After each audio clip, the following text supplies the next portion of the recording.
بسم الله الرحمن الرحيم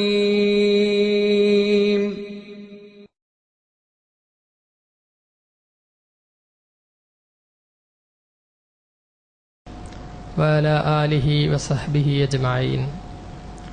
أعوذ بالله من الشيطان الرجيم.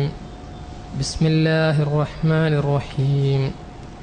يا أيها الذين آمنوا من يرتد منكم عن دينه فسوف يأتي الله بقوم يحبهم ويحبونه أذلة على المؤمنين عزة على الكافرين يجاهدون في سبيل الله ولا يخافون لومة لائم ذلك فضل الله يؤتيه من يشاء والله واسع عليم. صدق الله. رب اشرح لي صدري ويسر لي أمري واحلل عقدة من لساني يفقهوا قولي. ബഹുമാന്യരായ സഹോദരങ്ങളെ, സഹോദരിമാരെ, അള്ളാഹുവിൻ്റെ ആജ്ഞാനിർദ്ദേശങ്ങൾ ജീവിതത്തിൻ്റെ എല്ലാ മേഖലയിലും പരമാവധി പാലിച്ചുകൊണ്ട് ഈമാനോടെയും തഖ്വയോടെയും ജീവിതം മുന്നോട്ട് നയിക്കാൻ ശ്രമിക്കണമെന്ന് ആമുഖമായി എന്നോടും നിങ്ങളോടും ഉണർത്തുകയാണ്. അള്ളാഹു തഖ്വയോടെ ജീവിക്കുവാനും മരണസമയത്ത് ഈമാനോടുകൂടി മരിക്കുവാനുമുള്ള തൗഫീക്ക് നമുക്കേവർക്കും പ്രദാനം ചെയ്യുമാറാവട്ടെ. സംസാരം തുടങ്ങുന്നതിൻ്റെ മുമ്പ് പോകുന്ന സഹോദരങ്ങളോട് ഒരു നല്ല പുണ്യകർമ്മത്തിൽ പങ്കാളികളായി പോകണമെന്ന് ഉണർത്തുകയാണ്. നേരത്തെ ഇവിടെ അനൗൺസ് ചെയ്തതുപോലെ എൻ്റെ പ്രദേശത്ത് പ്രവർത്തിക്കുന്ന ഒരു സ്ഥാപനം, അവിടെ മതപഠനം കൊടുക്കുന്നതോടൊപ്പം തന്നെ വളരെ പാവപ്പെട്ട യതീം കുട്ടികളും അതുപോലെ ദരിദ്രരുമായ കുട്ടികളെ ദത്തെടുത്ത് ആ കുട്ടികൾക്ക് തൊഴിൽ പരിശീലനം കൂടി കൊടുക്കുന്ന ഒരു സ്ഥാപനമാണ്. കഴിഞ്ഞ 10 വർഷത്തിനിടയിൽ ഏകദേശം 240 കുട്ടികളെ ആ സ്ഥാപനത്തിൽ നിന്ന് പുറത്തുവിടാൻ കഴിഞ്ഞു. ആ കുട്ടികളൊക്കെ ഇന്ന് അള്ളാഹുവിൻ്റെ അനുഗ്രഹത്താൽ ഒന്നുകിൽ സർക്കാർ സർവീസിലോ അല്ലെങ്കിൽ പ്രൈവറ്റ് മേഖലയിലോ നല്ല നിലയിൽ എത്താൻ, വളരെ പാവപ്പെട്ട ദരിദ്രരായ ആ കുട്ടികൾക്ക് ഇന്ന് നാട്ടിൽ അത്യാവശ്യം സമ്പന്നമായ അവസ്ഥയിലേക്ക് ജീവിതം നയിക്കാൻ പറ്റുന്ന അവസ്ഥയിൽ ആ കുട്ടികളെ എത്തിച്ചിട്ടുണ്ട്. ഇൻഷാ അല്ലാഹ് അടുത്ത വർഷവും ഒരു 10-20 കുട്ടികളെ അങ്ങനെ ദത്തെടുത്ത് വളർത്തുവാനാണ് ഉദ്ദേശിക്കുന്നത്. പരിപൂർണമായും സൗജന്യമായി നടത്തുന്ന ഒരു സ്ഥാപനമാണ്. കോളേജിൻ്റെ ഫീസോ അല്ലെങ്കിൽ ഭക്ഷണത്തിൻ്റെ പൈസയോ ഒന്നും വാങ്ങാതെ, ആകെ ഒരു കണ്ടീഷൻ മാത്രമേ ഉള്ളൂ, പഠനം കഴിഞ്ഞാൽ 3 വർഷമെങ്കിലും പ്രബോധന രംഗത്ത് പ്രവർത്തിക്കണം എന്ന ഒരു നിബന്ധന മാത്രമാണ് അവിടെ വെക്കുന്നത്. അതുകൊണ്ട് നിങ്ങളുടെ പരിചയത്തിൽ ഏതെങ്കിലും അങ്ങനെ കുട്ടികളുണ്ടെങ്കിൽ അറിയിക്കുക. ആ സ്ഥാപനത്തിന് നടത്തിപ്പിന് 5-8 ലക്ഷം രൂപ ഒരു കൊല്ലത്തിൽ ചെലവുണ്ട്. നിങ്ങളാൽ കഴിയുന്ന സഹായം അതിന് ചെയ്താൽ ഒരു ജാരിയായ സ്വതക്കയായിരിക്കും. പോകുന്ന സഹോദരങ്ങൾ പുറത്തുള്ള ബക്കറ്റിൽ നിങ്ങളുടെ സഹായം നിക്ഷേപിക്കണമെന്ന് ഉണർത്തുകയാണ്. അള്ളാഹുവിൻ്റെ അപാരമായ അനുഗ്രഹത്താൽ വിശുദ്ധ റമളാനിൻ്റെ ദിനരാത്രങ്ങളിലൂടെയാണ് നമ്മൾ കടന്നുപോയിക്കൊണ്ടിരിക്കുന്നത്. ഒരുപക്ഷെ എൻ്റെയും നിങ്ങളുടെയും ജീവിതത്തിലെ അവസാനത്തെ റമളാനായിരിക്കും ഇത്. ഞാൻ വിഷയത്തിലേക്ക് കടക്കുന്നതിൻ്റെ മുമ്പ് എൻ്റെ ഒരു അനുഭവം പങ്കുവെക്കട്ടെ. എൻ്റെ കോളേജിൽ കഴിഞ്ഞ അധ്യയന വർഷത്തിൽ ചേർന്ന ഒരു കുട്ടി, ആ കുട്ടി 1-2 മാസം കഴിഞ്ഞപ്പോഴും പഠന നിലവാരത്തിൽ വളരെ മോശമാണ്. ഈ കുട്ടിയെ സ്വകാര്യം വിളിച്ച് ചോദിച്ചു, എന്താണ് മോളെ നിൻ്റെ പ്രശ്നം, തീരെ പഠനത്തിൽ എന്താണ് ഇങ്ങനെ മോശമാകാൻ കാരണം? ഈ കുട്ടി പെട്ടെന്ന് കരഞ്ഞു. അവസാനം നിർബന്ധിച്ചപ്പോൾ ഈ കുട്ടി പറഞ്ഞു, സർ, എൻ്റെ വാപ്പ ഒരു മുഴുക്കുടിയനാണ്, കള്ളുകുടിയനാണ്. വീട്ടിൽ വന്നിട്ട് എപ്പോഴും ഞങ്ങളെ ഉപദ്രവിക്കും, ഉമ്മയൊക്കെ തല്ലും. ഉമ്മാക്ക് ഇപ്പോൾ തന്നെ പ്രഷർ, ഷുഗർ, എല്ലാ അസുഖവും ഉണ്ട്. 40 വയസ്സേ ഉമ്മാക്കുള്ളൂ. പക്ഷെ ഉപ്പാൻ്റെ ഈ പീഡനം കാരണം ഉമ്മ രോഗിയായി മാറിയിട്ടുണ്ട്. എനിക്ക് ഒരു സമയത്ത് പോലും വീട്ടിൽ നിന്ന് വായിക്കാൻ സാധിക്കാറില്ല. അവസാനം ഈ മനുഷ്യനെ ആരൊക്കെയോ കൂടി കൊണ്ടുപോയി കൗൺസിലിങ്ങിന് കൊടുത്തു. 2 മാസം മുമ്പ് ഈ കുട്ടി വന്നിട്ട് പറഞ്ഞു, സാർ, എൻ്റെ ഉപ്പ ഇപ്പം ഞങ്ങൾക്ക് പ്രിയപ്പെട്ട പിതാവാണ്, ഞങ്ങളെയൊക്കെ നന്നായി സംരക്ഷിക്കുന്നു, സ്ഥിരമായി ജോലിക്ക് പോകുന്നു, നന്നായിട്ടുണ്ട്, നല്ല സ്വഭാവത്തിലാണ്, ഉപ്പാക്ക് വേണ്ടി ദുആ ചെയ്യണം. റമളാനിൽ അവസാനത്തെ 15 ഉംറക്ക് പോകാൻ ഉദ്ദേശിക്കുന്നുണ്ട് ഉപ്പ, അതുകൊണ്ട് പ്രാർത്ഥിക്കണം എന്നൊക്കെ പറഞ്ഞു പോയതാണ്. ഈ റമദാനിൻ്റെ ആദ്യത്തെ വെള്ളിയാഴ്ച തലേ ദിവസം എനിക്ക് വന്നൊരു ഫോണ്, സർ എൻ്റെ വാപ്പ ഇന്നലെ ഒരു ആക്സിഡൻറ്റിൽ മരിച്ചുപോയി, ഉപ്പാൻ്റെ പരലോകമോക്ഷത്തിന് വേണ്ടി സാറ് ജുമാ ഖുതുബയിൽ പ്രാർത്ഥിക്കണം. ഇത് എനിക്കും നിങ്ങൾക്കൊക്കെ ഉണ്ടാവുന്ന അനുഭവമാണ്. നമ്മൾ എപ്പോഴാണ് ദുനിയാവെന്ന് വിട പറയേണ്ടി വരിക എന്ന് ആർക്കും പറയാൻ കഴിയില്ല. വമാ തദ്രി നഫ്സും ബി അയ്യി അർളിൻ തമൂത്ത്, എവിടെ വെച്ചാണ് എപ്പോഴാണ് മരിക്കുക എന്ന് ആർക്കും പറയാൻ കഴിയില്ല. നമ്മുടെയൊക്കെ ഒരു ചിന്ത ഉണ്ട്, നന്നാവണം. ഇപ്പോൾ ഒരു 10-35 വയസ്സേ ആയിട്ടുള്ളൂ. ഇൻഷാ അല്ലാഹ് ഒരു 10-40 വയസ്സൊക്കെ ആവുമ്പോൾ നന്നായി അള്ളാഹുവുമായിട്ട് അടുക്കണം എന്നൊക്കെ ചിന്തിക്കാറുണ്ട്. പക്ഷേ അടുത്ത കൊല്ലത്തെ റമദാനിൽ നമ്മൾ ഉണ്ടായിക്കൊള്ളുന്നില്ല. അതുകൊണ്ട് 23 ദിവസം കഴിഞ്ഞു പോയി. ഇനി 6-7 ദിവസം നമ്മുടെ മുന്നിൽ ബാക്കിയുണ്ട്. ഈ 6-7 ദിവസം എന്ന് പറയുന്നത് ഒരുപക്ഷെ നമ്മുടെ ജീവിതത്തിൽ കിട്ടാവുന്നതിൽ വെച്ച് ഏറ്റവും നല്ല അവസരമാണ്, ഏറ്റവും നല്ല സുവർണാവസരമാണ്. ഇത് കളയരുത്. നമുക്ക് ഡ്രസ്സ് എടുക്കാനും പെരുന്നാളിൻ്റെ ഒരുക്കത്തിനും ഒക്കെ ഒരുപാട് പിശാച് നമ്മളിൽ ഇങ്ങനെ പ്രവർത്തിച്ചുകൊണ്ടേയിരിക്കും. ഇന്ന ശൈത്വാന യജ്രി മജറദ്ദം, രക്തമോടുന്നിടത്തുകൂടിയൊക്കെ പിശാച് നമ്മളെ പ്രേരിപ്പിച്ചുകൊണ്ടേയിരിക്കും. അതുകൊണ്ട് പിടിച്ചു നിൽക്കുക. നമുക്ക് പുതിയ മനോഹരമായ ഡ്രസ്സ്, ഈ പെരുന്നാളിന് ഡ്രസ്സ് അല്പം മോശമായി പോയാൽ പെരുന്നാൾ കഴിഞ്ഞും നല്ല ഡ്രസ്സ് ധരിക്കാം. പക്ഷേ നമ്മുടെ അജല്, വലൻ യുഅഖിർ അല്ലാഹു നഫ്സൻ ഇദാ ജാഅ അജലുഹ, സമയം എത്തിക്കഴിഞ്ഞാൽ ഒരു നിമിഷം പോലും പിന്തിച്ചിടയില്ല. അതുകൊണ്ട് ഇത് ഇനി കിട്ടില്ല. ഇത്ര സുവർണ അവസരം ഇനി നമുക്ക് ജീവിതത്തിൽ കിട്ടുകയില്ല. അതുകൊണ്ട് പരമാവധി പള്ളിയിൽ നിൽക്കാൻ ശ്രമിക്കുക, പരമാവധി അള്ളാഹുവിൽ അടുക്കാൻ ശ്രമിക്കുക, ദീനീ പ്രവർത്തനത്തിൽ മുഴുകാൻ ശ്രമിക്കുക, പ്രാർത്ഥനയിലും ദിക്റിലും ദുആയിലുമായിട്ട് കഴിച്ചുകൂട്ടുക. അള്ളാഹു നമ്മെ അനുഗ്രഹിക്കുമാറാവട്ടെ. നമുക്കൊക്കെ ജീവിതത്തിൽ ഒരുപാട് പ്രശ്നങ്ങളുണ്ട്, പ്രയാസങ്ങളുണ്ട്. കുടുംബത്തിൽ രോഗികളായ മക്കളുള്ളവരുണ്ട്, കടബാധ്യതകളുള്ളവരുണ്ട്, പ്രയാസങ്ങളുള്ളവരുണ്ട്, ഒരുപാട് ആഗ്രഹങ്ങൾ സഫലമാകാത്ത ആളുകളുണ്ട്. ഇതൊക്കെ അള്ളാഹുവിലേക്ക് കൈയുയർത്തുക എന്നത് മാത്രമാണ് നമ്മുടെ പരിഹാരമാർഗം. മാത്രമല്ല നമ്മൾ വർത്തമാനകാല സാഹചര്യവും കൂടി നോക്കുക. മുസ്ലിം ഉമ്മത്ത് ഇന്ന് വലിയ പ്രയാസത്തിലൂടെയാണ് മുന്നോട്ട് നീങ്ങിക്കൊണ്ടിരിക്കുന്നത്. നമ്മൾ ഈ റമദാനിൻ്റെ തുടക്കത്തെ സ്വാഗതം ചെയ്തത് തീരെ സുഖകരമല്ലാത്ത ഒരു വാർത്തയിലൂടെയാണ്. ഖത്തർ എന്ന രാജ്യത്തെ, എന്ന കൊച്ചു മുസ്ലിം രാജ്യത്തെ സൗദി, UAE, ബഹ്റൈൻ തുടങ്ങിയ മുസ്ലിം രാജ്യങ്ങൾ തന്നെ ഉപരോധമേർപ്പെടുത്തി ഖത്തർ ചാരിറ്റിയെ പോലെയുള്ള, ഈദുൽ ഖൈരിയെ പോലെയുള്ള സന്നദ്ധ സേവന സംഘടനകളെ കരിമ്പട്ടികയിൽ ഉൾപ്പെടുത്തണമെന്നും യൂസുഫുൽ കർലാവിയെ പോലെയുള്ള വലിയ പണ്ഡിതന്മാരെ തീവ്രവാദികളായി പ്രഖ്യാപിക്കണമെന്നുമൊക്കെ ആവശ്യപ്പെട്ടിരിക്കുകയാണ്. നമ്മളിലൊരു പോറലും ഒരു കുലുക്കവും ഇതൊന്നും ഉണ്ടാക്കിയിട്ടില്ല. കാരണം നേർക്ക് നേരെ നമ്മളിത് അനുഭവിക്കുന്നില്ലല്ലോ. പക്ഷെ നമ്മൾ ആലോചിക്കുക, ഖത്തറിനോ സൗദിക്കോ UAE-യിലൊക്കെ ഉണ്ടാവുന്ന പ്രശ്നങ്ങൾ ഏറ്റവും കൂടുതൽ ബാധിക്കുന്ന ഒരു സമൂഹമാണ് നമ്മൾ. ഈ നാട്ടിൽ കാണുന്ന അമ്പരചുംബികളായ പള്ളികൾ മുഴുവൻ, യതീംഖാനകൾ, ഇസ്ലാമിക സ്ഥാപനങ്ങൾ, ഇതൊക്കെയും ഈ ഗൾഫ് നാടുകളിൽ നിന്ന് ചോര നീരാക്കി അധ്വാനിക്കുന്ന സഹോദരങ്ങളുടെ സമ്പാദ്യമാണ്. അവിടെയുള്ള നല്ല മനുഷ്യരുടെ സമ്പാദ്യമാണ്, സംഭാവനകളാണ്. അതുകൊണ്ട് തന്നെ മുസ്ലിം ലോകത്തെ സംബന്ധിച്ചിടത്തോളം വലിയ പ്രതിസന്ധിയാണ് ഇത്തരം വിഷയങ്ങൾ ഉണ്ടാക്കുന്നത്. അള്ളാഹു എത്രയും പെട്ടെന്ന് അത്തരം വിഷയങ്ങൾ പരിഹരിച്ചു തരുമാറാവട്ടെ. ഇന്ത്യയിലെ മുസ്ലിങ്ങളും സമാനമായ സാഹചര്യത്തിലൂടെയാണ് പോയിക്കൊണ്ടിരിക്കുന്നത്. മുസ്ലിം ഉമ്മത്ത് കഴിഞ്ഞ കുറേ ദിവസങ്ങളായിട്ട് ഉത്തരേന്ത്യയിലെ മുസ്ലിങ്ങൾ പലപ്പോഴും ഈ നോമ്പ് ഞാനും നിങ്ങളും ഒക്കെ സന്തോഷത്തോടു കൂടിയാണ് വീട്ടിൽ പോയി തുറക്കുന്നത്. ഭീതിയില്ല, പേടിയില്ല. പക്ഷേ നമ്മുടെ മാതൃരാജ്യത്ത്, നമ്മുടെ ഈ ഇന്ത്യ രാജ്യത്ത് തന്നെ ഭക്ഷണം കൃത്യമായി കഴിക്കാൻ സ്വാതന്ത്ര്യമില്ലാത്ത മുസ്ലിം സഹോദരങ്ങൾ, റമദാനിന്റെ തൊട്ട് മുമ്പത്തെ ദിവസമാണ് ജാർഖണ്ഡിൽ 4 മുസ്ലിം ചെറുപ്പക്കാരെ അവർ മുസ്ലിങ്ങളായി എന്നത് മാത്രമാണ് കാരണം നടുറോട്ടിലിട്ട് തല്ലിച്ചതക്കുന്നത്, തല്ലിക്കൊല്ലുന്നത്. ഇത് നാട്ടിലുടനീളം സംജാതമായിക്കൊണ്ടിരിക്കുന്നു.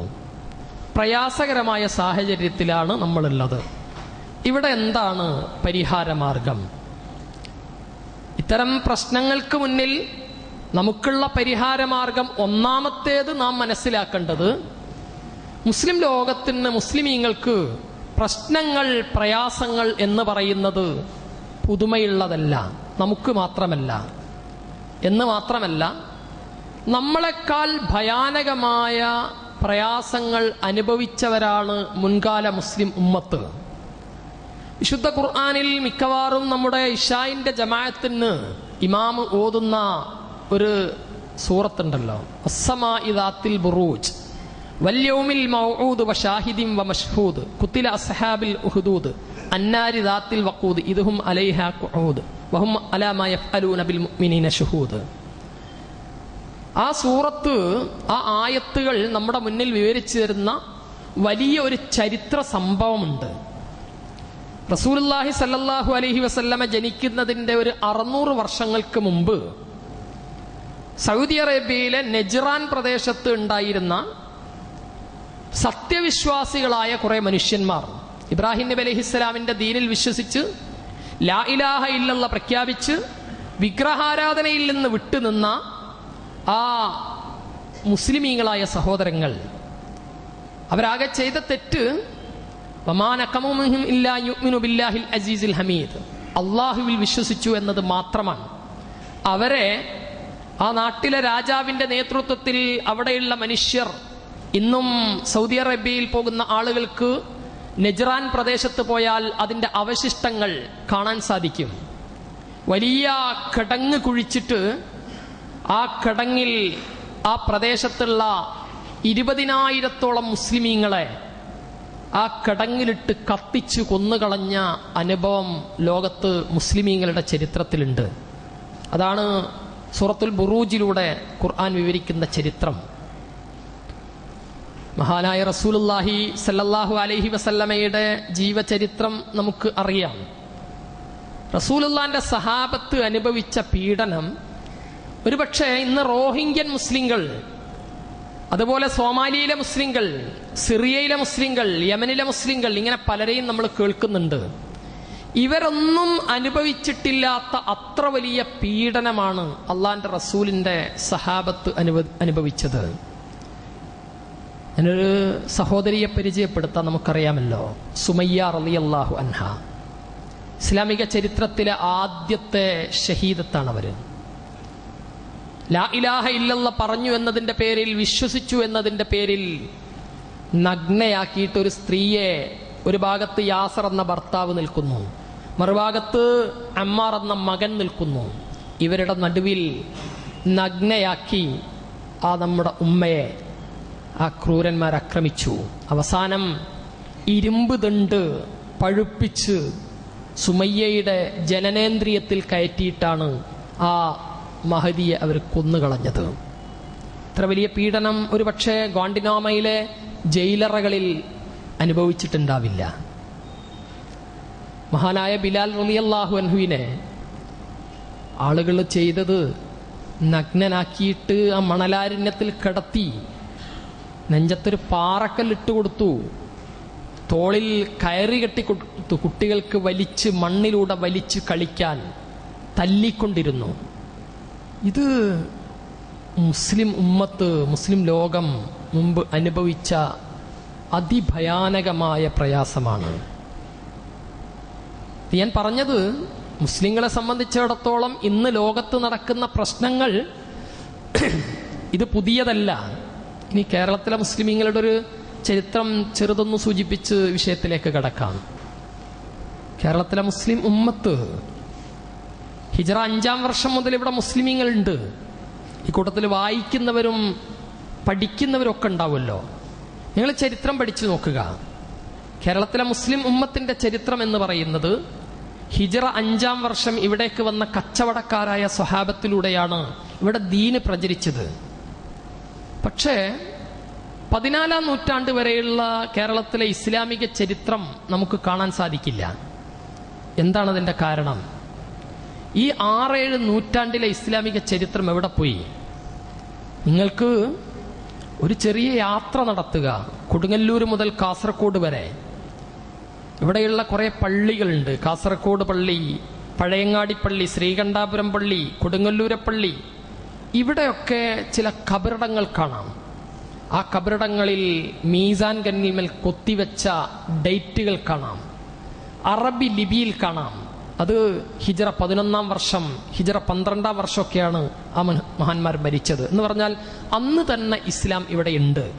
പക്ഷേ ചരിത്ര ഗ്രന്ഥങ്ങൾ വായിക്കുമ്പോൾ ഇന്ത്യയിലെ, കേരളത്തിലെ മുസ്ലിം ചരിത്രം 14-ാം നൂറ്റാണ്ടിലെ തുഹ്ഫത്തുൽ മുജാഹിദീൻ മുതൽ, സൈനുദ്ദീൻ മഖ്ദൂമിന്റെ തുഹ്ഫത്തുൽ മുജാഹിദീൻ മുതലേ ഇങ്ങോട്ട് കാണുള്ളൂ. എവിടെ പോയി ഈ ചരിത്രം? എവിടെ പോയി എന്ന് ചോദിച്ചാൽ നിങ്ങളുടെ കോഴിക്കോട്ടുണ്ട് ഇതിന്റെ ചരിത്രം. 1498 കേരളത്തിലേക്ക് കപ്പലിറങ്ങിയ വാസ്കോഡ ഗാമ എന്ന് പറയുന്ന ക്രൂരനായൊരു കപ്പിത്താൻ, അവരുടെ നേതൃത്വത്തിലുണ്ടായ പോർച്ചുഗീസ് അധിനിവേശത്തിൽ ലക്ഷക്കണക്കിന് മുസ്ലിമീങ്ങളാണ് കൊല്ലപ്പെട്ടത്. തീരദേശങ്ങളിൽ, കാസർഗോഡ് മുതൽ പൊന്നാനി വരെയുള്ള തീരദേശങ്ങളിൽ തിങ്ങിത്താമസിച്ചിരുന്ന മുസ്ലിമീങ്ങൾ മുഴുവൻ ആട്ടിയോടിക്കപ്പെടുന്ന അവസ്ഥയാണ് ഉണ്ടായത്. ഈ തിരുവമ്പാടി ഭാഗത്തൊക്കെയുള്ള മുസ്ലിം കുടുംബങ്ങൾ എന്ന് പറയുന്നത് സത്യത്തിൽ ഈ തീരദേശ പ്രദേശങ്ങളിൽ നിന്ന് ആട്ടിയോടിക്കപ്പെട്ട മുസ്ലിമീങ്ങളുടെ പിൻഗാമികളാണ് മലയോര മേഖലകളിൽ ഇന്ന് താമസിക്കുന്ന മുസ്ലിങ്ങൾ. ലക്ഷക്കണക്കിന് വരുന്ന ഗ്രന്ഥാലയങ്ങൾ, മുസ്ലിം ഗ്രന്ഥാലയങ്ങൾ, അവയാണ് ചുട്ടെരിച്ചു കളഞ്ഞത്.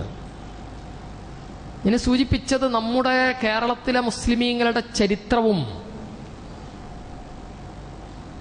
വളരെ സുഖകരമായ ഒരു ചരിത്രമായിരുന്നില്ല. എൻ്റെ വിഷയത്തിലേക്ക് കടക്കുന്നതിൻ്റെ മുമ്പ് ഒരു കാര്യം എൻ്റെ രക്ഷിതാക്കളോട്, പ്രിയപ്പെട്ട വിദ്യാർത്ഥികളുള്ള രക്ഷിതാക്കളോട് സൂചിപ്പിക്കട്ടെ. നമ്മൾ ചരിത്രം പഠിപ്പിക്കണം, ചരിത്രം പഠിക്കണം. നിങ്ങളറിയുമോ, ഇന്ന് അക്കാഡമിക് തലത്തിൽ യൂണിവേഴ്സിറ്റികളിൽ വാസ്കോഡ ഗാമ എന്ന് പറയുന്നത് മഹാമനുഷ്യനാണ്. ഈ കോഴിക്കോട്ട് മുസ്ലിം നാഗരികതയുടെ തറവാടായ കോഴിക്കോട് ടൗൺ ഹാളിൽ വെച്ചാണ് വാസ്കോഡ ഗാമ കേരളത്തിലേക്ക് കപ്പലിറങ്ങിയതിൻ്റെ 500-ാം വാർഷികം നടത്തിയത്, അദ്ദേഹത്തെ മഹാനായിട്ട് പുകഴ്ത്തിക്കൊണ്ട്. ആരാണ് വാസ്കോഡ ഗാമ എന്നത് പഠിക്കാൻ മുസ്ലിം ചെറുപ്പക്കാർ മെനക്കെട്ടില്ല. എന്താണ് വാസ്കോഡ ഗാമ കേരളത്തിൽ ചെയ്തത് എന്നത് പഠിക്കാൻ മുസ്ലിം ചെറുപ്പക്കാർ തയ്യാറായില്ല. അതുകൊണ്ട് ഇന്ന് കേരളത്തിൽ രേഖപ്പെടുത്തി വെച്ചിട്ടുള്ള ചരിത്രം എന്ന് പറയുന്നത് ഇസ്ലാമിനെ നശിപ്പിക്കുന്ന ചരിത്രമാണ്. അതുകൊണ്ട് ഭാവിയിലെ തലമുറയെങ്കിലും ചരിത്രം പഠിക്കുവാനുള്ളൊരു ബോധമുണ്ടാകണം. ഞാൻ സന്ദർഭോചിതമായി പറഞ്ഞതുകൊണ്ട് അത് സൂചിപ്പിച്ചു എന്ന് മാത്രമാണ്. എൻ്റെ വിഷയം അതല്ല. എങ്ങനെ കഴിഞ്ഞ കാലത്ത് മുസ്ലിമീങ്ങൾ രക്ഷപ്പെട്ടുവോ അങ്ങനെ മാത്രമേ ഇനിയുള്ള മുസ്ലിം ലോകത്തിനും രക്ഷപ്പെടാൻ കഴിയൂ. അതിൻ്റെ ഒരു ഭാഗം ഞാൻ കഴിഞ്ഞ ആഴ്ച പട്ടാളപ്പള്ളിയിൽ സൂചിപ്പിച്ചിരുന്നു. അതുകൊണ്ട് തന്നെ അത് പലരും കേട്ടതുമാണ്. നമ്മുടെ ലബീബില അത് ലോകം മുഴുവൻ എത്തിക്കുകയും ചെയ്തിട്ടുണ്ട്. അതുകൊണ്ട് ആ ഭാഗത്തേക്ക് ഞാൻ കടക്കുന്നില്ല. അതിൻ്റെ ഒരു ആത്മീയ വശത്തെ മാത്രം സൂചിപ്പിക്കുകയാണ്. എങ്ങനെയാണ് മുസ്ലിം ലോകം കഴിഞ്ഞ കാലങ്ങളിൽ രക്ഷപ്പെട്ടത്? ഞാൻ സൂചിപ്പിച്ചു, അമ്മാറിൻ്റെയും സുമയ്യത്തിൻ്റെയും അതുപോലെ തന്നെ നെജറാനിലെ മുസ്ലിമീങ്ങളുടെയൊക്കെ ചരിത്രം നമ്മുടെ മുന്നിലുണ്ട്. അവർ രക്ഷപ്പെട്ടത് 14 നൂറ്റാണ്ട് കാലത്തെ ഇസ്ലാമിക ചരിത്രം പരിശോധിച്ചാൽ ആയുധത്തിൻ്റെ ബലം കൊണ്ടോ അല്ലെങ്കിൽ ഏതെങ്കിലും തരത്തിലുള്ള ബൗദ്ധികമായ ശക്തി കൊണ്ടോ മുസ്ലിങ്ങൾക്ക് ലോകത്ത് ഒരു കാലത്തും രക്ഷപ്പെടാൻ സാധിച്ചിട്ടില്ല. പിന്നെ രക്ഷപ്പെടാൻ സാധിച്ചത്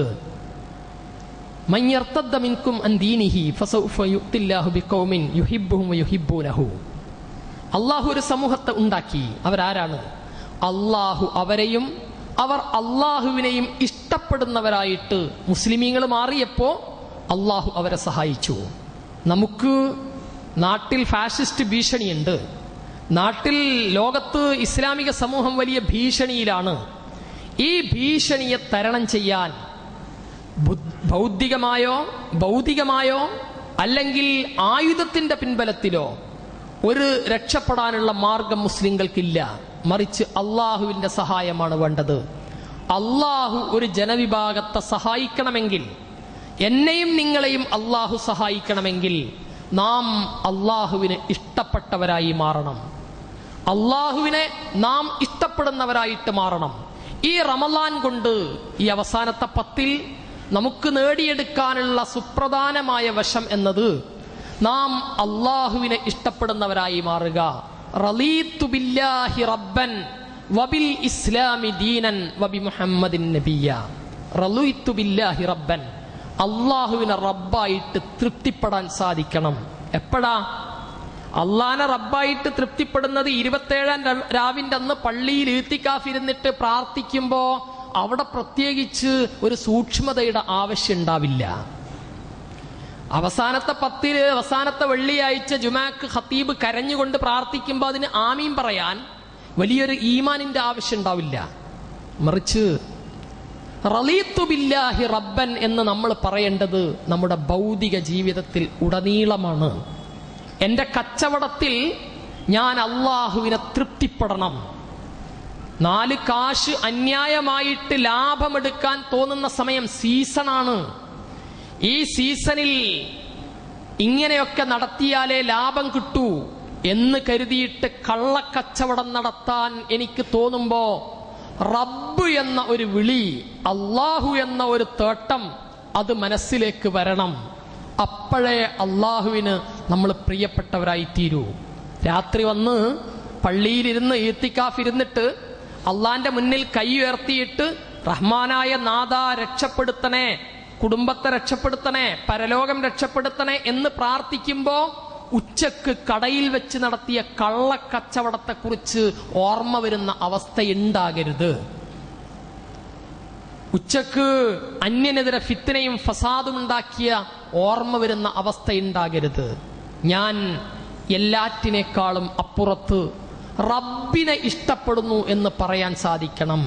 എൻ്റെ കുടുംബത്തിൽ, എൻ്റെ വിവാഹത്തിന്റെ സമയത്ത്, എൻ്റെ കുടുംബത്തിലെ മറ്റ് വിഷയങ്ങളുടെ സമയത്ത്, എൻ്റെ പൊതുപ്രവർത്തനത്തിന്റെ സമയത്ത്, എല്ലാ സമയത്തും റബ്ബ് ആണ് എനിക്ക് വലുത് എന്ന് പറയാൻ സാധിക്കുമോ?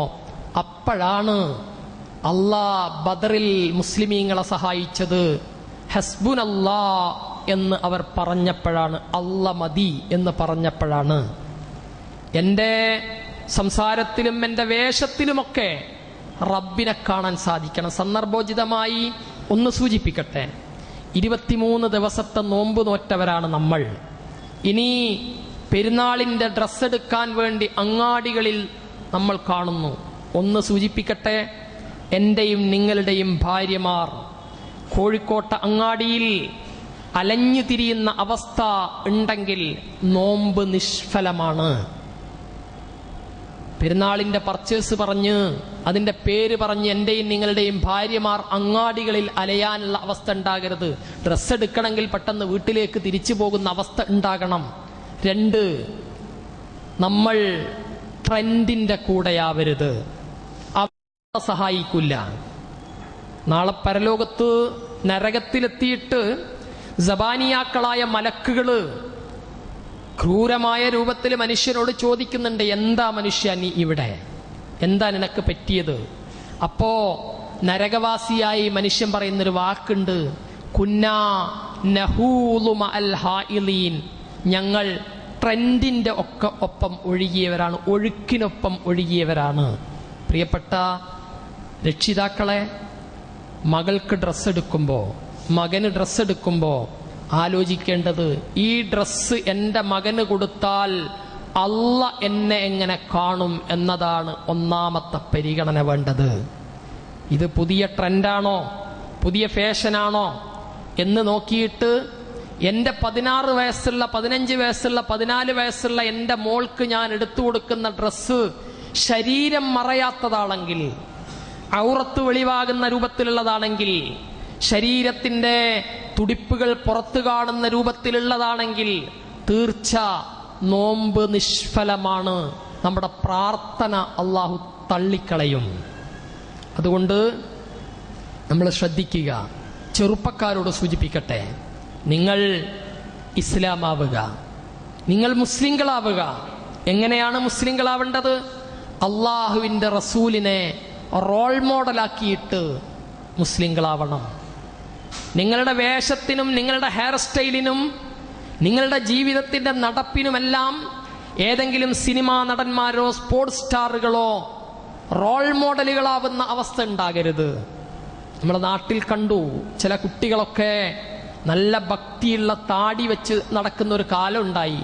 എന്താ ചോദിച്ചപ്പോ അതേതോ സിനിമയിലെ സിനിമാ നടന്മാർ അങ്ങനെയാണത്രേ, അതുകൊണ്ട് കുട്ടികൾ താടി വെക്കാൻ തുടങ്ങി, അവർ മുണ്ടുടുക്കാൻ തുടങ്ങി. ഇതാണോ നമ്മുടെ മക്കൾ എങ്കിൽ നമ്മുടെ നോമ്പ് നിഷ്ഫലമാണ്. ഓർക്കുക, റസൂലുള്ളാഹി സ്വല്ലല്ലാഹു അലൈഹി വസല്ലമ പറഞ്ഞൊരു കാര്യമുണ്ട്, ലാ തകൂനു ഇമ്മഅതൻ, നിങ്ങളൊരു സമ്മിശ്ര സ്വഭാവക്കാരനായി മാറരുത്. യഖൂലു അന മഅന്നാസ്, അവൻ പറയും ഞാൻ ജനങ്ങളോടൊപ്പമാണ്. ഇദാ അഹ്സനന്നാസു അഹ്സൻതു, ജനങ്ങളൊക്കെ നന്മ ചെയ്താൽ ഞാനും നന്മ ചെയ്യും. വൈദാ അസാഉ, ജനങ്ങൾ തിന്മ ചെയ്താൽ അസഅ്തു, ഞാനും തിന്മ ചെയ്യും. വലാകിൻ വത്തിനു അൻഫുസക്കും, ടെക്സ്റ്റൈൽസുകളിൽ പോയിട്ട് ആ റാക്കുകളിൽ ഷർട്ടും പാൻറ്റും ചൂരിദാറും അത് തിരയുന്ന സമയത്ത് മനസ്സിൽ ഈ വാക്ക്, അള്ളാന്റെ റസൂലിന്റെ ഈ വാക്ക് കോറിയിടുക, വത്തിനു അൻഫുസക്കും, നിങ്ങൾ നിങ്ങളുടെ പേഴ്സണാലിറ്റി കാത്തു സൂക്ഷിക്കുക. ഇദാ അഹ്സനന്നാസു അഹ്സിനു, ജനങ്ങൾ നന്മ ചെയ്താൽ നിങ്ങൾ നന്മ ചെയ്യുക. വൈദാ അസാഉ വജ്തനിബു സൂഅഹും, ജനങ്ങളൊക്കെ നല്ല ഡ്രസ്സ് എടുക്കുന്നുവെങ്കിൽ നിങ്ങൾ നല്ല ഡ്രസ്സ് എടുത്തോളൂ. ഇനി അവർ ചീത്തയാണെങ്കിൽ, ചീത്തയായ ട്രെൻഡാണ് നാട്ടിൽ വരുന്നെങ്കിൽ ഞാൻ അതിൻ്റെ കൂടെ ഒഴുകാനുള്ളവനല്ല.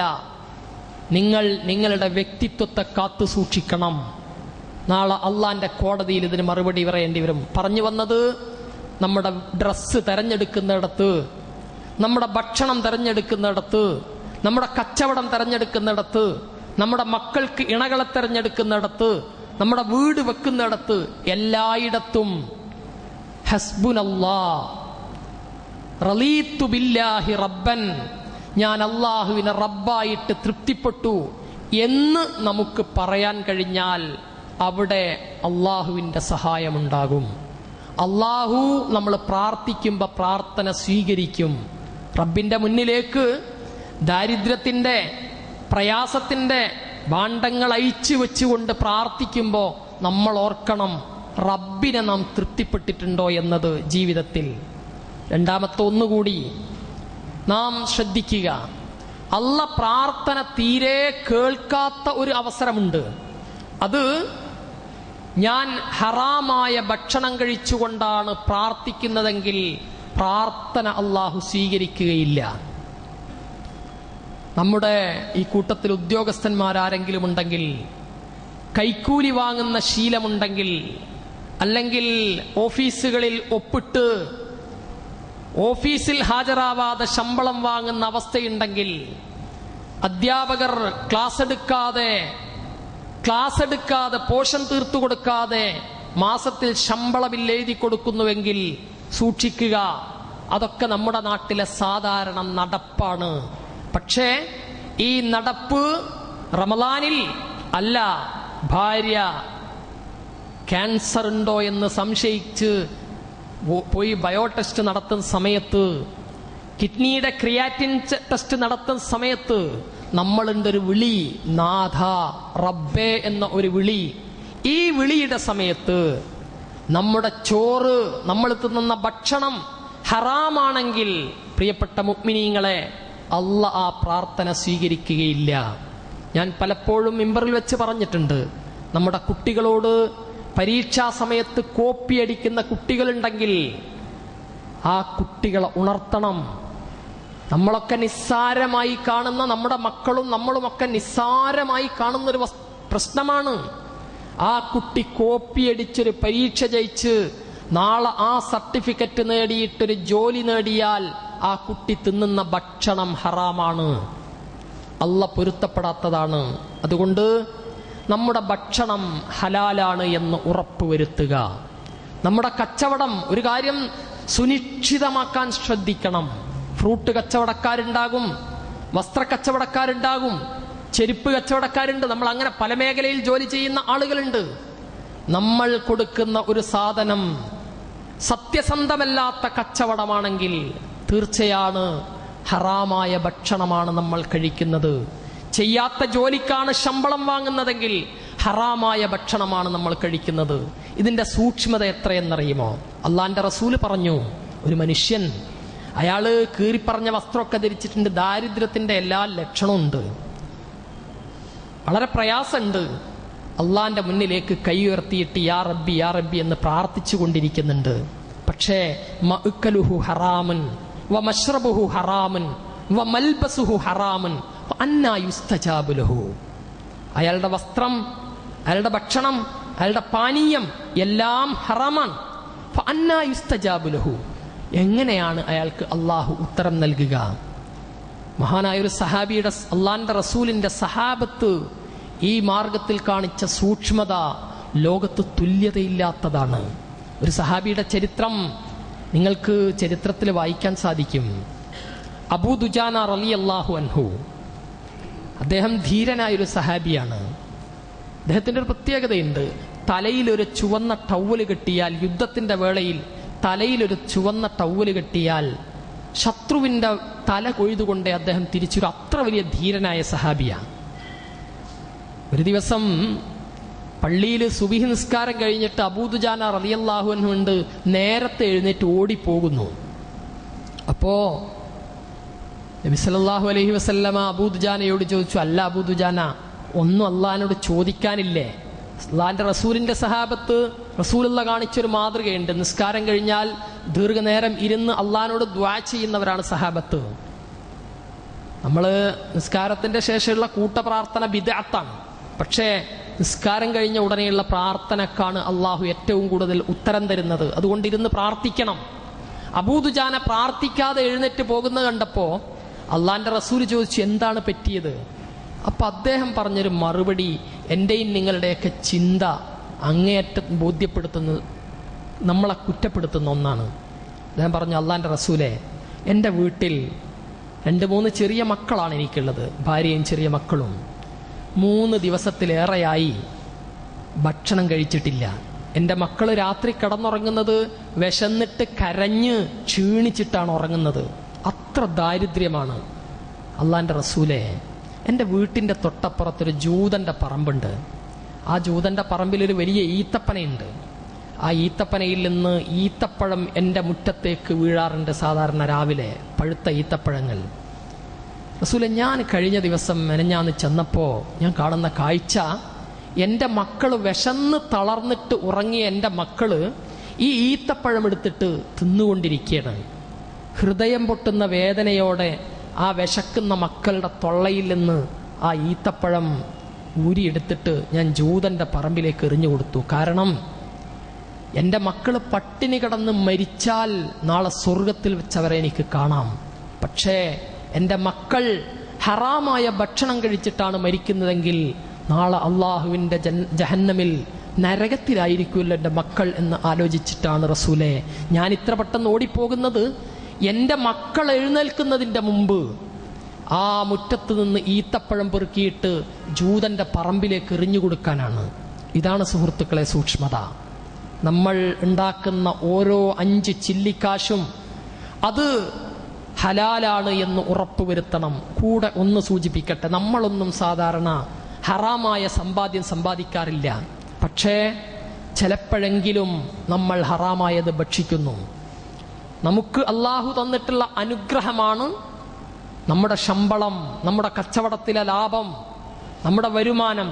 ഈ വരുമാനത്തിന്റെ 2.5% അല്ലെ നിശ്ചിത ശതമാനം നമ്മുടേത് അല്ല, അത് പാവപ്പെട്ടവന്റെ അവകാശമാണ്. സക്കാത്തിന്റെ വിഹിതം എന്ന് പറയുന്നത് നമ്മുടേതേ അല്ല, അത് പാവങ്ങളുടേതാണ്.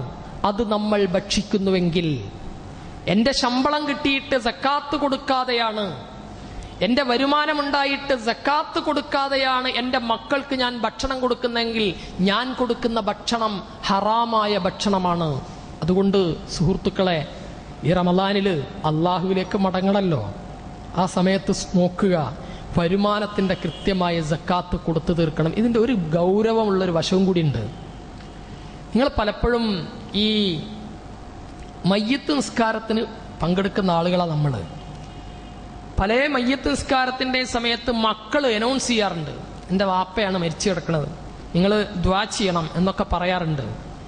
എന്നിട്ട് പറയും, വാപ്പയായിട്ട് ആരെങ്കിലും സാമ്പത്തിക ഇടപാടുണ്ടെങ്കിൽ ഞാനുമായി ബന്ധപ്പെടണം, എന്നിട്ട് തിരിച്ചു വാങ്ങണം. എന്താ കാരണം?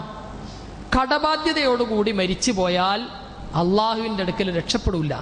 അതുകൊണ്ട് റസൂലുള്ള മയ്യത്ത് നിസ്കരിക്കാറില്ല കടമാരെങ്കിലും ഏറ്റെടുക്കാതെ. പക്ഷെ നിങ്ങൾ ആലോചിച്ച് നോക്കൂ, അനന്തരാവകാശികൾക്ക് പോലും നമ്മളെ രക്ഷപ്പെടുത്താൻ പറ്റാത്തൊരവസ്ഥ. ഏതെങ്കിലും ഒരു മോൻ ഇന്ന് വരെ അനൗൺസ് ചെയ്യുന്നത് നിങ്ങൾ കേട്ടിട്ടുണ്ടോ? എൻ്റെ ഉപ്പാക്ക് കുറെ കാശുണ്ടായിരുന്നു, അതിൻ്റെ സക്കാത്ത് കൊടുത്തിട്ടില്ല, സക്കാത്തിൻ്റെ അഹ്ലികാരെങ്കിലും ഉണ്ടെങ്കിൽ വരണം, അത് വാങ്ങിച്ചു പോകണം. ഒരൊറ്റ മക്കളും അനൗൺസ് ചെയ്യില്ല, പറയില്ല, അവർക്ക് കഴിയില്ല. പിന്നെ നമ്മൾ അള്ളാഹുവിൻ്റെ അടുക്കൽ നിന്ന് കഠോരമായ ആ ശിക്ഷ ഏറ്റുവാങ്ങേണ്ടി വരിക തന്നെ ചെയ്യും. അതുകൊണ്ട് റമദാനും സക്കാത്തുമായി ബന്ധമില്ല, എന്നാൽ പോലും നമ്മൾ അള്ളാഹുവിലേക്ക് മടങ്ങുമ്പോൾ അള്ളാഹുവിൻ്റെ സഹായമാണ് നമുക്ക് ആവശ്യമെങ്കിൽ അള്ളാഹുവിലേക്ക് മടങ്ങുമ്പോൾ നമ്മുടെ ഭക്ഷണം ഹറാമാകാതിരിക്കാൻ ശ്രദ്ധിക്കുക, സക്കാത്തിൻ്റെ വിഹിതം കൊടുത്തു വിട്ടിയതായിരിക്കുക. പറഞ്ഞു വന്നത്, ഒന്നാമത്തേത് അള്ളാഹുവിനെ തൃപ്തിപ്പെടലാണ്, പ്രാർത്ഥനയ്ക്ക് ഉത്തരം കിട്ടാൻ, പ്രശ്നങ്ങളിൽ നിന്ന് രക്ഷപ്പെടാൻ മാർഗമെങ്കിൽ. രണ്ടാമത്തേത് ഹലാലായ ഭക്ഷണം മാത്രം കഴിച്ചുകൊണ്ടായിരിക്കണം നാം ജീവിക്കുന്നത്. മൂന്നാമത്തെ ഒന്നുകൂടി പറഞ്ഞ് ഞാൻ അവസാനിപ്പിക്കാം.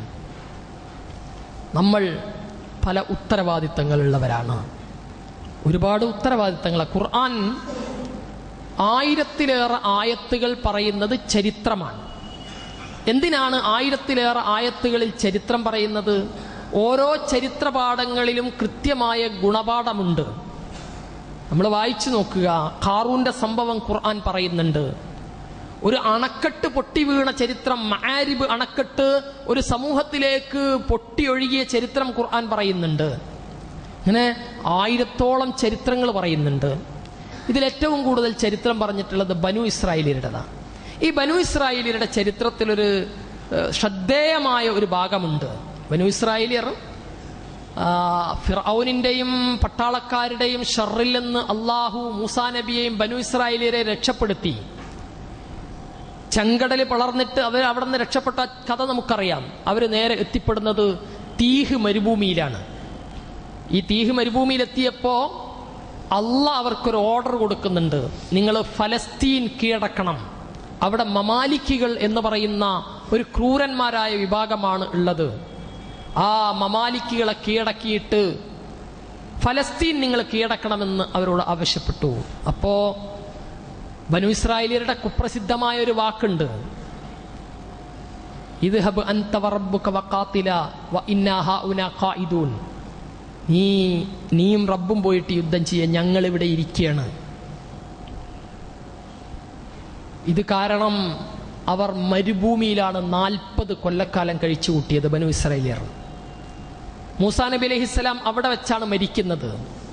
മൂസാ നബിയുടെ മരണശേഷം യൂഷ ഇബ്നു നൂൻ എന്ന് പറയുന്ന ഒരു മനുഷ്യന്റെ നേതൃത്വത്തിലാണ് പിന്നീട് ബനു ഇസ്രായേലിയർ ഫലസ്തീൻ കീഴടക്കുന്നത്.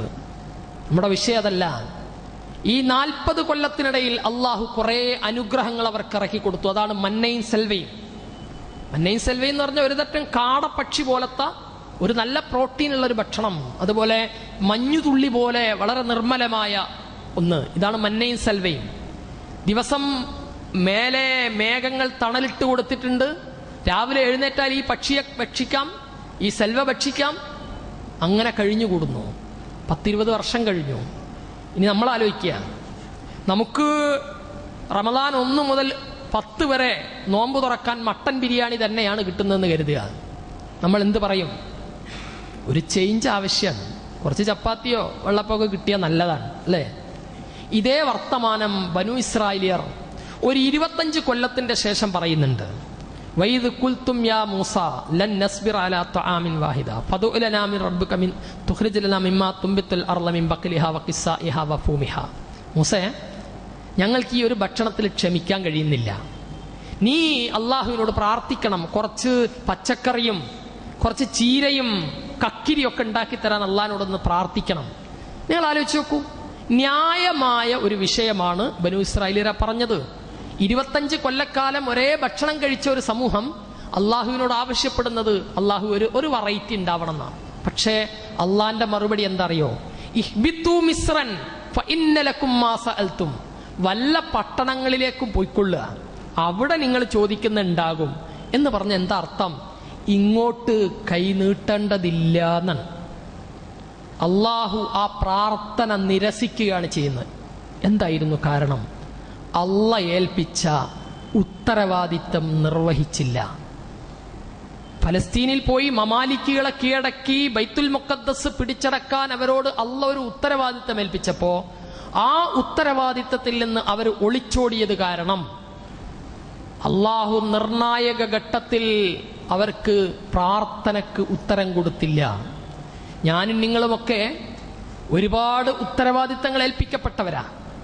മഹലിന്റെ ഉത്തരവാദിത്തമുള്ളവർ, പള്ളിയുടെ ഉത്തരവാദിത്തമുള്ളവർ, സംഘടനകളുടെ ഉത്തരവാദിത്തമുള്ളവർ, കുടുംബത്തിന്റെ ഉത്തരവാദിത്തമുള്ളവർ, ഇങ്ങനെ പലതുമാണ് നമ്മൾ. വീട്ടിൽ കുട്ടികൾക്ക് ഭക്ഷണം ഉണ്ട് എന്ന് ഉറപ്പുവരുത്താതെ തെക്കേ പുറത്ത് പോയിട്ട് അവിടെ കാണുന്ന കബാബ് കടയിൽ കയറിയിട്ട് തിന്നു മുടിക്കുന്ന ശാപ്പാട്ടുരാമന്മാരായി നടക്കുന്ന മനുഷ്യന്മാർ, ചെറുപ്പക്കാരുണ്ടെങ്കിൽ സൂക്ഷിക്കുക. ഇതൊക്കെ കഴിഞ്ഞിട്ട് കുറെ ദിവസം കഴിഞ്ഞാലുണ്ട് ഡോക്ടർ പറയാൻ ഒന്ന് ക്രിയാറ്റിൻ ചെക്ക് ചെയ്തല്ലേ കിഡ്നി പോയിട്ടുണ്ട് എന്നൊരു സംശയമുണ്ട്. അപ്പുണ്ടൊരു വിളി, നാദാ രക്ഷപ്പെടുത്തണേ. പക്ഷെ ആ വിളിക്കൊരു ഉത്തരവും അള്ളാഹ് നൽകില്ല. നിന്നെ ഒരു ഉത്തരവാദിത്തം അള്ളാഹ് ഏൽപ്പിച്ചിരുന്നു, നിന്റെ കുടുംബത്തെ സംരക്ഷിക്കാൻ. ആ സംരക്ഷണം എന്ന ഉത്തരവാദിത്തം മറന്നുപോയിട്ടുണ്ടെങ്കിൽ അള്ളാഹ് പ്രാർത്ഥനക്ക് ഉത്തരം തരികയില്ല. നമ്മുടെ നാട്ടിലെ പള്ളികൾ, മദ്രസകൾ, സ്ഥാപനങ്ങൾ നമ്മുടെ ഉത്തരവാദിത്തമാണ്. ആ ഉത്തരവാദിത്തം കൃത്യമായി നിർവഹിക്കുന്നില്ല എങ്കിൽ അള്ളാഹു പ്രാർത്ഥനക്ക് ഉത്തരം തരാത്ത ഒരു അവസ്ഥയുണ്ടാകും എന്നത് സൂക്ഷിക്കുക. നമ്മൾ അള്ളാഹുവിലേക്ക് മടങ്ങുക. അവസാനമായി ഒന്നുകൂടി പറയട്ടെ, നമുക്ക് അവസാനത്തെ 10 പ്രാർത്ഥനയുണ്ട്.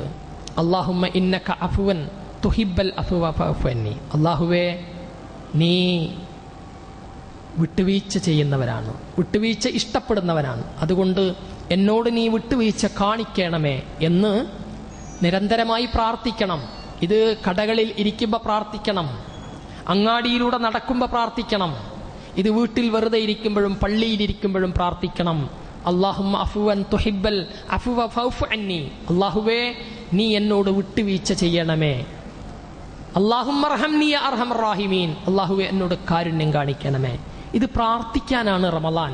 പക്ഷേ നമ്മുടെ ഈ പ്രാർത്ഥനക്ക് അള്ളാഹ് ഉത്തരം തരാത്തൊരു ഘട്ടമുണ്ടാകുമല്ലോ. നമ്മൾ ആരോടാ പ്രാർത്ഥിക്കുന്നത്? അള്ളാഹുവിനോട്. ഈ ഇരിക്കുന്ന എല്ലാവരും ഞാൻ അടക്കാലോചിച്ച് നോക്കുക, അള്ളാഹുവിനോട് ധിക്കാരം കാണിക്കാത്ത ആരെങ്കിലും നമ്മുടെ കൂട്ടത്തിലുണ്ടോ? ഇല്ലല്ലോ, ഉറപ്പാണ്. അള്ളാഹ് ആരാണ്? അള്ളാഹ് നമുക്ക് നൽകിയിട്ടുള്ള അനുഗ്രഹത്തെക്കുറിച്ചൊന്ന് ആലോചിക്കുക നിങ്ങൾ.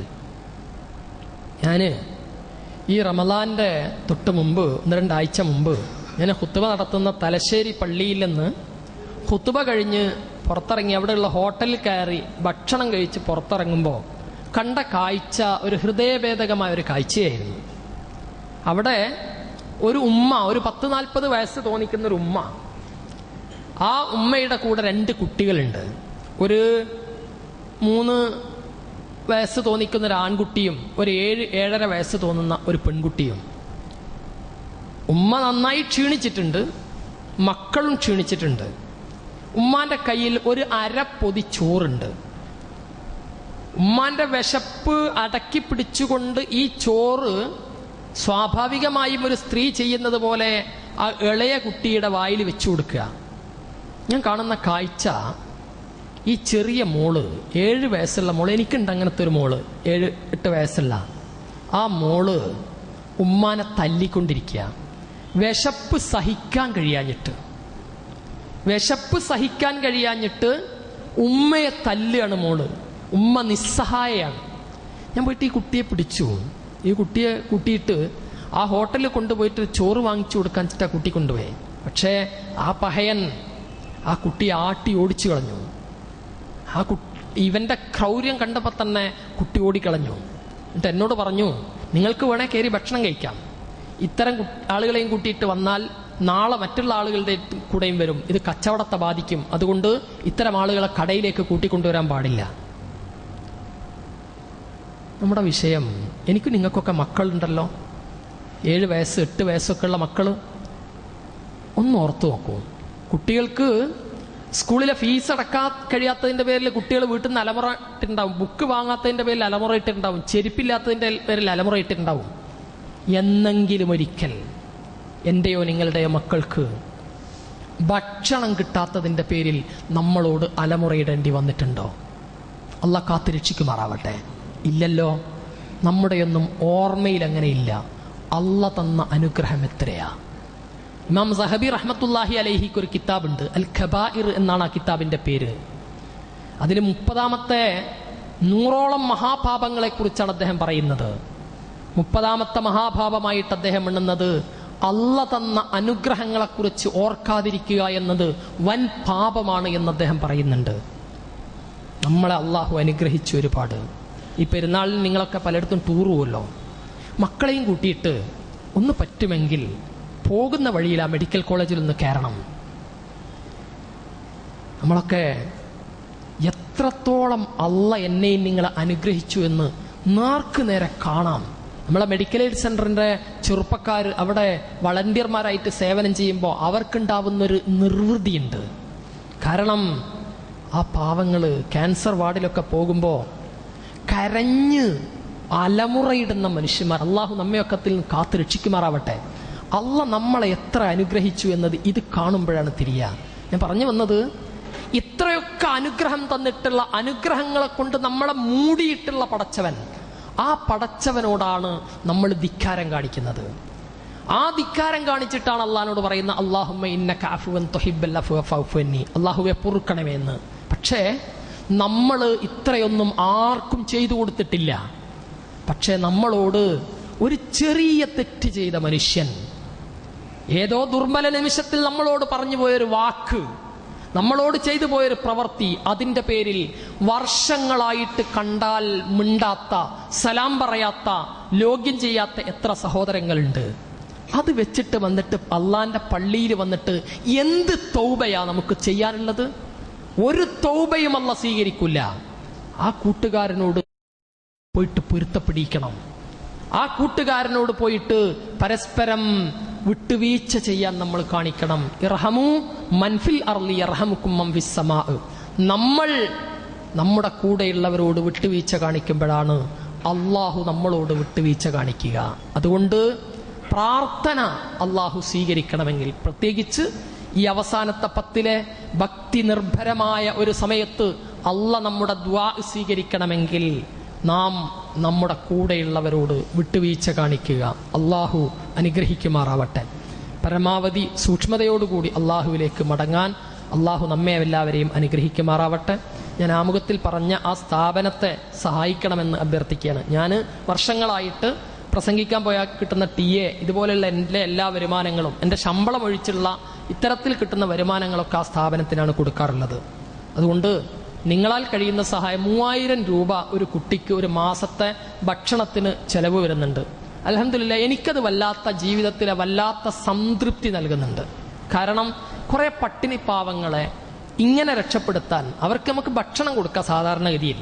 അത് നിങ്ങൾ കൊടുക്കുമ്പോൾ, ഭക്ഷണം കൊടുക്കുമ്പോൾ നമ്മുടെ മുന്നിൽ ഇങ്ങനെ തൊഴുതു നിൽക്കുന്ന ആളുകളാ. ഇതല്ല, അവർ തൊഴിലെടുത്ത് അവർ മുതലാളിമാരാകുന്ന, അവർ സമ്പന്നന്മാരാകുന്ന ഒരവസ്ഥ കണ്ണുകൊണ്ട് കാണാൻ കഴിഞ്ഞിട്ടുണ്ട്. അതുകൊണ്ടാണ് ആത്മാർത്ഥമായി നിങ്ങളോട് ചോദിക്കുന്നത്, കഴിയാവുന്ന സഹായം അതിനുവേണ്ടി ചെയ്യണമെന്ന് അഭ്യർത്ഥിക്കുകയാണ്. അള്ളാഹു അനുഗ്രഹിക്കുമാറാവട്ടെ. റഹ്മാനായ നാഥൻ നമ്മളിൽ നിന്ന് വന്നുപോയ പാപങ്ങൾ അള്ളാഹുവെ ഞങ്ങൾക്കിനി വിട്ടുപുറത്ത് മാപ്പാക്കി തരണേ തമ്പുരാനെ. അള്ളാഹുവെ ജീവിതത്തിൻ്റെ എല്ലാ ഘട്ടത്തിലും നിന്നെ സൂക്ഷിക്കുന്ന മുത്തക്കീങ്ങളിൽ ഞങ്ങളെ നീ ഉൾപ്പെടുത്തണേ തമ്പുരാനെ. അള്ളാഹുവെ ഞങ്ങളുടെ മാതാപിതാക്കളോട് നീ പൊറുക്കണേ തമ്പുരാനെ. അള്ളാഹുവെ അവരൊരുപാട് പാപങ്ങൾ ചെയ്തു പോയിട്ടുണ്ടാകും. നാഥ, പാവങ്ങളാണ്. അള്ളാഹുവെ അവരോട് നീ കാരുണ്യം കാണിക്കണേ തമ്പുരാനെ. അള്ളാഹുവെ ഞങ്ങളുടെ മക്കളിൽ ഞങ്ങൾക്ക് നീ കൺകുളിർമ പ്രദാനം ചെയ്യണേ തമ്പുരാനെ. അള്ളാഹുവെ പറയുന്നതും കേൾക്കുന്നതും ജീവിതത്തിൽ പ്രായോഗികമാക്കാൻ ഞങ്ങളിനി അനുഗ്രഹിക്കണേ തമ്പുരാനെ. ഈമാനോടുകൂടി മരിക്കാനുള്ള തൗഫീക്ക് നൽകണേ തമ്പുരാനെ. റബ്ബനാ ആതിനാ ഫിദ്ദുനിയ ഹസനതൻ വഫിൽ ആഖിറതി ഹസനതൻ വഖിനാ അദാബന്നാർ. റബ്ബനാ തഖബ്ബൽ മിന്നാ ഇന്നക അൻതസ് സമീഉൽ അലീം വതുബ് അലൈനാ ഇന്നക അൻതത് തവ്വാബുർ റഹീം. ആമീൻ ബിറഹ്മതിക യാ അർഹമർ റാഹിമീൻ. അസ്സലാമു അലൈക്കും വറഹ്മത്തുള്ളാഹി.